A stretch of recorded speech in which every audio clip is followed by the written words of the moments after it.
Number 5. La Llorona. This folklore originates from Mexico, but has also been heard in Colombia. It translates to the weeping woman. This is how the story goes. It's the 16th century. A beautiful woman named Maria lives in a poor section of Juarez in Mexico with her children. She begins to have a relationship with a wealthy man and wants to marry him. The man finds out that she has children and puts an end to the relationship. This sends Maria into an insane rage, and she goes home and gets her children. She leads her children to a river and drowns them. Once she realizes her children are dead, she leaves their floating corpses in the river and goes to the man's house to tell him she no longer has children. He opens the door and sees her bloody white gown. He demands her to leave the house and tells her to never return. She once again goes into a rage, and not taking no for an answer, she goes back to the river and drowns herself. When she dies, she is challenged at the gates of heaven, and she is asked about the whereabouts of her children. She is not permitted to enter the afterlife until she has found her children. So now Maria is forced to wander the earth for eternity in search for her children. People claim they can hear her crying out, "Hey, mis hijos," which translates to, "Oh, my children." People that say they have seen her have claimed that she is seen on the night of a full moon, wandering the streets wearing a white dress with a light veil covering her face. Others say she appears at night or during the late evenings, appearing out of rivers or lakes in Mexico. It is believed she will kidnap wandering children who resemble her missing children. It is also believed that people that hear her cries are marked for death. It is said that she lets out a deafening cry before disappearing into a river just before sunrise. It's believed that this folklore is told just to keep children from wandering the streets at night, and also to keep children well behaved. Number 4. The Slit-Mouthed Woman. This is a Japanese folklore, but has also been heard in China. This is how the story goes. A woman named Kujusaki Onna was the wife of a samurai.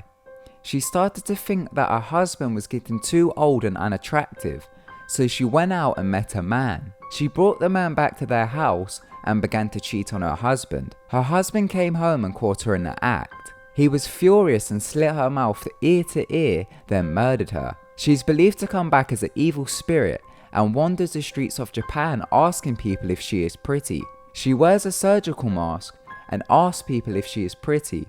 If they reply with no, she immediately kills them with scissors. But if the person replies with yes, then she removes the surgical mask and asks, "How about now?" If the person answers no, she slices them in half. But if they answer yes, she slices the person's mouth to resemble hers. She's also been believed to mainly prey on children and ask them the same set of questions with the same consequences. It's believed that she is impossible to run away from, and if you try to, she will just appear right in front of you. People believe that there are ways to escape her, such as giving her gifts, or when she asks if I'm pretty, reply with, "You are average."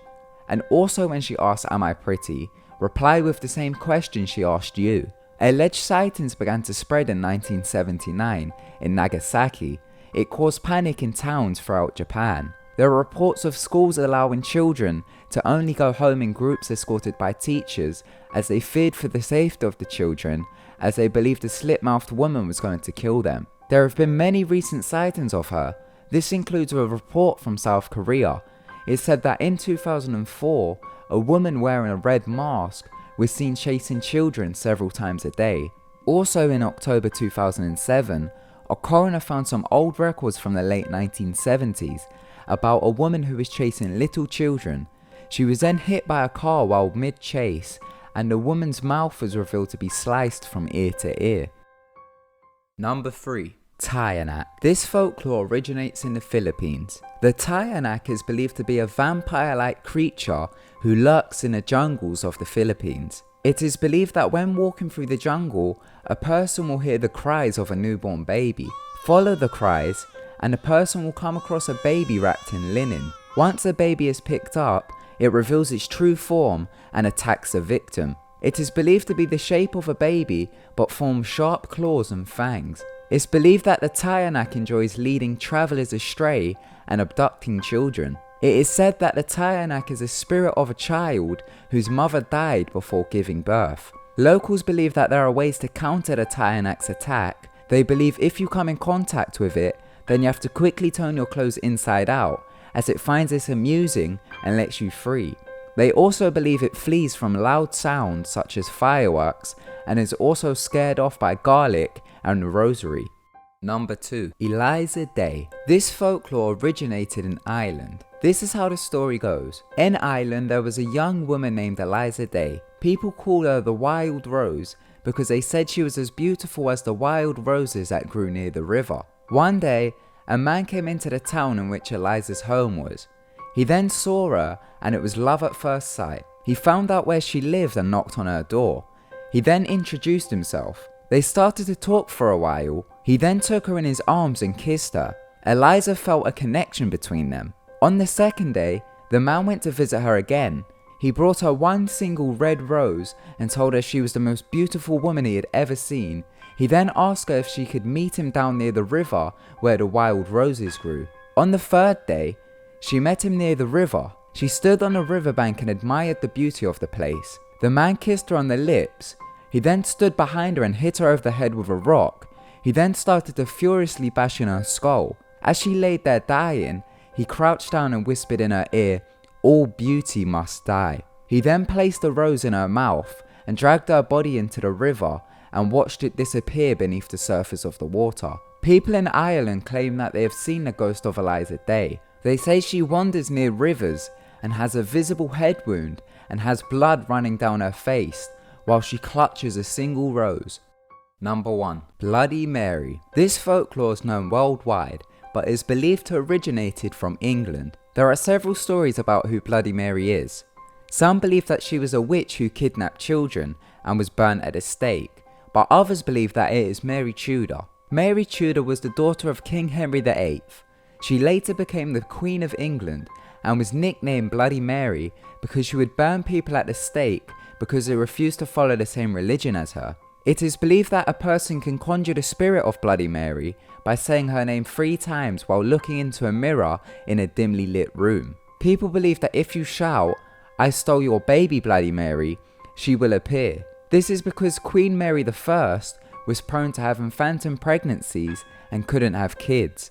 The ritual was first believed to be performed in the 1960s as a party game, and cases of people doing it have been reported from the 1970s. In order to do this ritual, you must turn off all the lights, then light a candle and look into a mirror and say Bloody Mary 3 times.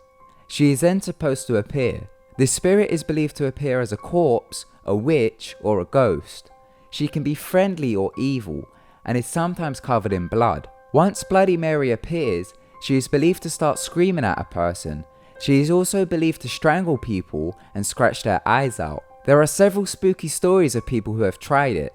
People have reported seeing her and have also said their candles have gone out and their doors have locked on their own.